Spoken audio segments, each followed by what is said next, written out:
Se você está em um relacionamento que não vai bem e já pensou inúmeras vezes em terminar, mas não termina, então este vídeo é para você. Porque muitas vezes a gente se prende a um relacionamento por acreditar em certas ilusões, que parecem totalmente justificáveis. E hoje organizei 5 dessas ilusões, começando pela mais sutil. E a última é mais difícil de acreditar. Número 5. Eu só preciso aprender a lidar melhor com isso. Ela está em quinto lugar porque é a mais sutil de todas. É onde muitas histórias começam. Essa ideia nasce de algo que é de fato saudável, autorresponsabilidade. A gente aprende que relacionamento precisa de muito diálogo, maturidade e flexibilidade. Aprende que ninguém é perfeito, que precisamos saber lidar com frustrações. O problema é quando esse raciocínio começa a ser usado automaticamente sempre que algo dói. Em vez de avaliar se o comportamento do outro é adequado, a pessoa passa a avaliar se a sua reação não está sendo exagerada. Se algo machuca, ela conclui que precisa ser menos sensível. Se algo incomoda, ela entende que precisa amadurecer. Se algo se repete, entende que ela precisa aprender a relevar. O foco sai do que está acontecendo na relação e vai todo para dentro dela. Isso acontece porque, do ponto de vista psicológico, é menos ameaçador ajustar a própria reação do que questionar o vínculo. Questionar o vínculo pode levar à ideia de término,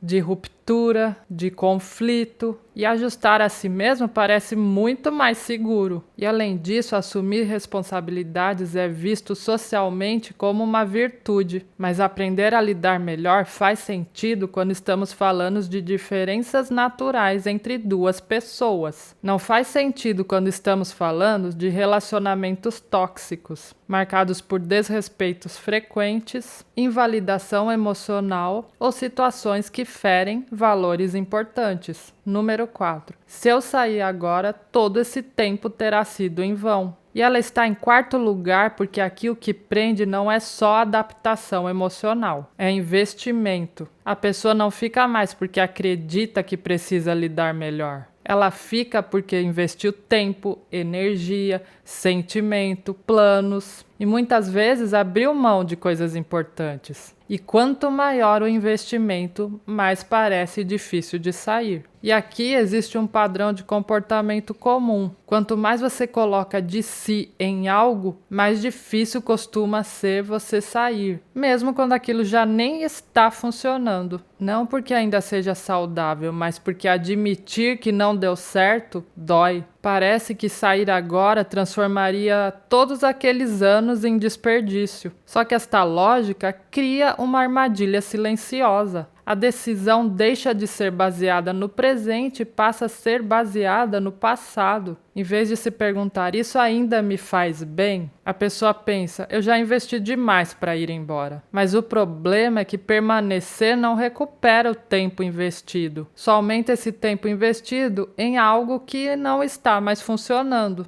E para você que caiu no meu canal agora, no meu vídeo, eu sou Samira Smith, que sou psicóloga. Neste canal eu falo de saúde mental, de psicologia, analiso séries, vídeos, acontecimentos. Então já se inscreve no canal, deixa seu like, ative o sininho para o YouTube entender que você gosta do meu conteúdo. Número 3. Eu sei que ele é assim por causa da história dele. Ele está em terceiro lugar porque aqui a pessoa já não está mais nem se adaptando ou em um investimento. Ela começa a justificar a dor do outro a partir da história dele. Existe empatia, compreensão e contexto. E isso, à primeira vista, parece algo extremamente saudável. De fato, entender a história de alguém em um relacionamento é muito importante. Traumas, modelos familiares, experiências passadas influenciam no comportamento. O problema começa quando a explicação vira uma justificativa constante, quando o ato de compreender passa a significar tolerar qualquer coisa.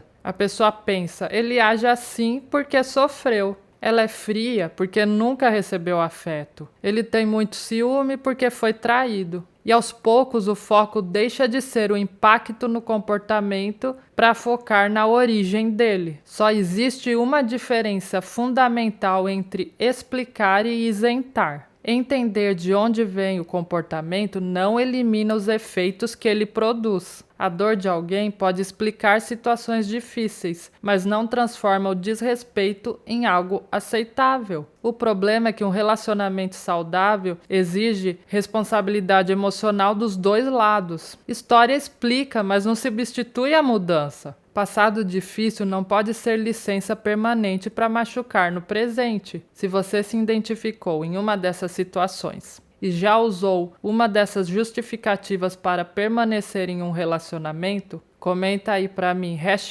#relacionamento tóxico. Eu quero saber quantas pessoas estão nessa situação. Número 2, eu consigo lidar com isso. Ela está em segundo lugar porque aqui existe a consciência do problema. Diferente das outras, aqui a pessoa não está negando, nem explicando demais e nem romantizando. Ela sabe que algo dói, que algo não está certo. Mesmo assim, decide permanecer porque acredita na própria capacidade de suportar. Essa frase costuma vir acompanhada de força, independência e resistência. Eu aguento, eu sou forte, isso não me quebra. Só que existe uma diferença importante entre ter capacidade de lidar com algo e precisar lidar com algo. Suportar não é o mesmo que estar bem. E se analisarmos, quando alguém repete para si que consegue lidar com algo, muitas vezes está ativando um mecanismo de enfrentamento focado na tolerância, mas não na resolução. Em vez de se perguntar se deveria continuar exposto àquilo, a pessoa testa o seu próprio limite. E o limite, aos poucos, ele vai sendo empurrado cada vez mais para frente. E aqui é muito importante, conseguir lidar nunca significou que você precisa continuar lidando com algo que te machuca. E agora vem a número 1. Se dói,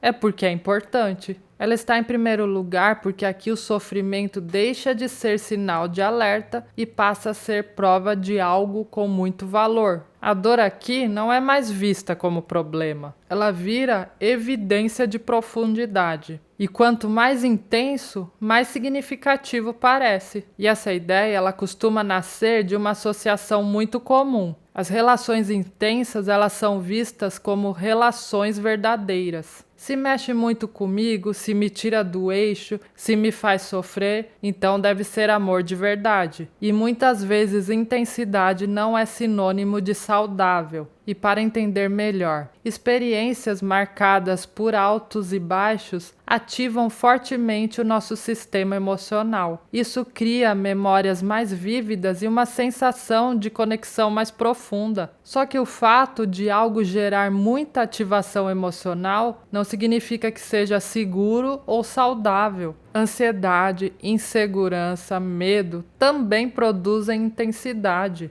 Então ela é a número 1 porque aqui a pessoa acredita que dor é prova de amor e qualquer sofrimento passa a ser validado. Ciúme excessivo vira cuidado, controle desproporcional vira proteção e angústia constante vira paixão. E a partir daí o limite fica totalmente distorcido. Então, dor constante não é evidência de importância. Muitas vezes é apenas evidência de que algo não está funcionando. Agora aqui vai um recado importante para você. Em alguns casos, a pessoa ela realmente não consegue perceber quanto esse relacionamento está lhe fazendo mal. Mesmo com tanto sofrimento evidente, ela não consegue se desligar, não consegue tomar uma decisão, não consegue sustentar o limite, e isso não tem nada a ver com fraqueza. Existem vínculos que ativam padrões emocionais muito profundos, histórias antigas, medo de abandono e dependência emocional. Quando este ciclo está muito enraizado, só força de vontade não adianta. Nessas situações, a psicoterapia pode ser fundamental para ajudar a organizar os pensamentos, fortalecer a autoestima